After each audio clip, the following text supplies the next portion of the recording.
आइए प्रिय मित्रों, आपको भेज रहे हैं बहुत सुंदर कहानी। और सबसे पहले आपको राधे राधे, जय श्री कृष्णा, जय श्री राधे। आप कैसे हैं? और अच्छे होंगे, आप सुंदर होंगे, आपका जीवन सुखमय होगा। मैं आपका जाना पहचाना विनोद, गांव बादरी से। और हमारे बहुत सुंदर त्यौहार आने वाला है, जिस त्यौहार की हम तो मन्नत मनाते हैं। हर बहन अपने भाई के कलाई में रक्षा सूत्र बांध करके और लंबी आयु की मन्नत करती है। तो रक्षाबंधन के उपलक्ष्य में सन 2024 के वर्ष के उपलक्ष्य में देहाती अनमोल कहानी चैनल यूट्यूब चैनल के सौजन्य से भेज रहे हैं। बहुत सुंदर कहानी है, जो हम तुम जिस व्यक्ति महापुरुष की कानून बनाई हुई उस कानून के अंतर्गत जीवन जी रहे हैं, उनको कहते हैं बाबा भीमराव अंबेडकर। तो भक्तों बताते हैं, भीमराव अंबेडकर आए थे विलायत पढ़ करके। जब भारत में उन्होंने प्रवेश किया, उन पर बड़ी बड़ी डिग्रियां थी, बड़े मांडेट थे, बड़े बुद्धिमान थे। जब भारत में आए और भारत में आने के बाद उन्होंने सोचा अब मुझे क्या करना चाहिए। वो बैरिस्टर थे, वकील थे, जिन्होंने संविधान का निर्माण किया है। और जाकर के देखते हैं मुझे कहाँ बैठना चाहिए, तो वो दीवानी पे पहुंचते हैं। दीवानी के अंदर जाकर के उन्होंने देखा कि मुझे जगह कहाँ मिले, लेकिन वो शेड्यूल कास्ट थे, यानी शेड्यूल कास्ट में उनका जन्म हुआ था, एससी वर्ग के थे। तो लोगों ने उनकी हंसियां बनाना स्टार्ट कर दी, क्योंकि कुछ समय पहले ऐसा जमाना था, लोग आदमी अछूत मानते थे। लेकिन मेरा कहना है, आदमी आदमी को अछूत मानता है, ये तो बुद्धिमानी की बात नहीं है। आदमी आदमी से अछूत कैसे हो सकता है? अछूत जो चीज है उन्हें तो हम मानते नहीं है, लेकिन इंसान इंसान को अछूत बताता है। अछूत हम तो कहते हैं लाइट को अगर छुओगे तो पकड़ लेगी। अछूत कहते हैं आग को अगर छुओगे तो जला देगी। अछूत कहते हैं सर्प को अगर छुओगे तो मुंह मार देगा, आपको वाइट करेगा, आपको जहर दे देगा, जिससे आपकी मौत हो जाती है। अछूत कहते हैं सूर्य को।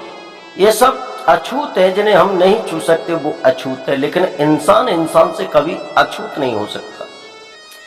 मनुष्य जब भोजन करने बैठता है तो सीधे हाथ से भोजन करता है, टेढ़ा हाथ कहता है भैया आप चिंता मत करना, आप अछूत हो, झूठे हो रहे हो, तो मैं आपको भोजन परोसूंगा। जब मनुष्य शौच इत्यादि के लिए जाता है तो टेढ़ा हाथ उसका अछूत हो जाता है, तो सीधा कहता आप चिंता मत करो, मैं आपको अपनी तरह से शुद्ध बना लूंगा। और सीधा हाथ मिट्टी उठाता है और दूसरे हाथ से ऐसे लिपट जाता है जैसे सावन होली के टाइम पे फागुन में दो रसिया लिपट जाते हैं, और लिपट करके अपने दूसरे अशुद्ध भाई को शुद्ध कर लेता है। तो मानव मानव से कभी अशुद्ध नहीं हो सकता, शूद्र नहीं हो सकता। और जो एससी बीसी का जो जाल फैलाया है जिन धर्म के ठेकेदारों ने, तभी तो हमारा देश पतन की रास्ता पर जा रहा है। नहीं, एससी और बीसी अगर एक जगह हो जाए तो जो करना चाहे वो कर सकते हैं।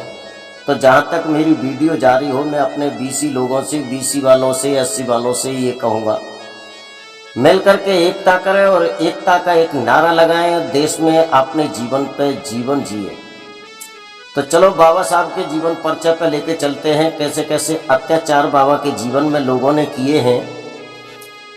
जब दीवानी में जगह नहीं मिली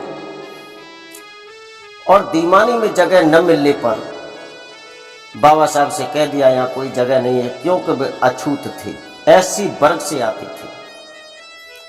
किसी ने कह दिया आपको यहाँ जगह नहीं मिलेगी, आप दीवानी से बाहर जगह मिल सकती है, वहां बैठ जाइए, अपनी सीट लगा करके, अपनी जगह बना करके। बाबा साहब गेट से बाहर बैठ गए। भक्तों, जब भीमराव अंबेडकर गेट से बाहर बैठ गए, इधर कोई किसान था, उस किसान के इकलौता बेटा था, और इकलौते बेटे का फांसी बुली हुई थी सुप्रीम कोर्ट, हाई कोर्ट और जिला कोर्ट से। उनके माता पिता उस फाइल को लिए लिए घूम रहे थे कि हमारे बेटा को कोई बचा ले, कोई बचा ले, लेकिन कोई वकील बचा नहीं सकता था। किसी ने हंस करके व्यंग में कह दिया कि बाहर एक बैरिस्टर बैठा है जो शेड्यूल कास्ट से आता है, अगर वो बचा ले तो तुम वहां चले जाओ। वो किसान अपनी पत्नी को साथ लेकर के, हाथ में फाइल लेकर के, और बाबा साहब के पास पहुंचा। देखना बाबा साहब के पास कितनी बुद्धि थी, जिन्हें लोग अछूत कहते हैं। जब वहां पहुंचा है, वह जाकर के बाबा साहब से कहा, ए भाई महापुरुष, वकील साहब, ये फाइल पढ़ो और जितना धन आप मांगोगे उतना धन दूंगा, लेकिन मेरे बेटा को फांसी से बचा लो। वकील साहब ने और बाबा साहब ने जब फाइल को पढ़ा है तो कह दिया, चलो कोई बात नहीं, कर तो हम कुछ नहीं सकते, यहाँ बहुत वकील बैठे हैं, उनसे जाकर के मिलो। लेकिन उस किसान ने उनके पैर पकड़ लिए और कहा कि आप ही जानो, मैं सबके पास डोल करके आया हूं, लेकिन मेरी फाइल किसी ने नहीं पकड़ी। तो 7 दिन बाकी रह गए थे, उन्होंने फाइल रख ली। 7वां दिन हो गया, और जब 7वां दिन हुआ है तो उस लड़के को फांसी बुली रही थी। फांसी का जब नंबर आया, लेकिन वो बाबा साहब कुछ नहीं बोले, और उस लड़के के माता पिता उनकी मुंह की तरफ टकटकी लगा के देखते रहे कि कुछ कहें, लेकिन बाबा साहब ने कुछ नहीं कहा। कहते हैं लोग, डूबे को तिनका का सहारा होता है। अब हुआ क्या है, फांसी बुल गई, सिपाही लेकर के जा रहे थे, फांसी के फंदा तक पहुंचा, तब तक बाबा साहब ने कुछ नहीं कहा। जब फांसी का फंदा गले में पड़ गया, झटका मारने को जल्लाद था, तभी बाबा साहब ने हाथ उठाओ, रुक जाओ। जल्लाद रुक गया। वहां अधिकारी खड़े, कहने लगे, क्या कह रहे हैं वकील साहब, आप क्या कह रहे हैं? बाबा साहब कहने लगे, आप अपनी फाइल में देखिए और इसका काम देखिए। आपकी फाइल में केवल फांसी का ऑर्डर है, इसके गले में फांसी पड़नी चाहिए, न कि आपकी फाइल में ये ऑर्डर है फांसी या मौत। ये नहीं है। फंदा निकाल के बाबा साहब ने अलग फेंक दिया, उस लड़के को जिंदा ने बचा लिया। सारे अधिकारी रह गए देखते हुए। बाबा साहब ने इस तरह से बचाया था कि जो तुम्हारे जज ने ऑर्डर किया है, केवल इतना ऑर्डर किया है कि केवल फांसी, मौत, फांसी और मौत नहीं लिखा था। मौत लिखी हो तो अभी मौत, तुम फांसी दे दो, इसकी मौत कर दो, लेकिन मौत नहीं है, केवल फांसी। अब फांसी तो इसके लग गई, गले में फंदा पड़ गया, लेकिन आप मौत नहीं कर सकती। बाबा साहब का ये टैलेंट था, बाबा साहब की ये बुद्धि थी, इसलिए बाबा साहब ने उसे बचा लिया। हाई कोर्ट, सुप्रीम कोर्ट और जिला कोर्ट के समस्त वकील और जज देखते रह गए कि शेड्यूल कास्ट का व्यक्ति कितने बुद्धिमान है कि फांसी लगते हुए भी इस लड़के को बचा लिया। लड़के के माता पिता ने जो उनके पास संपत्ति थी सब बाबा साहब के सामने रख दी। बाबा साहब कहने लगे, मुझे किसी संपत्ति की जरूरत नहीं है, ये संपत्ति अपने पास रखो, केवल मेरा कर्म था कि आपको बच्चा बचाने का। तो इस तरह से बच्चे को बचा लिया।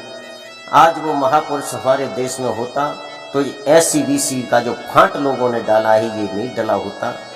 हम सब एक मंच पर होते और जो चाहे वो ही होता।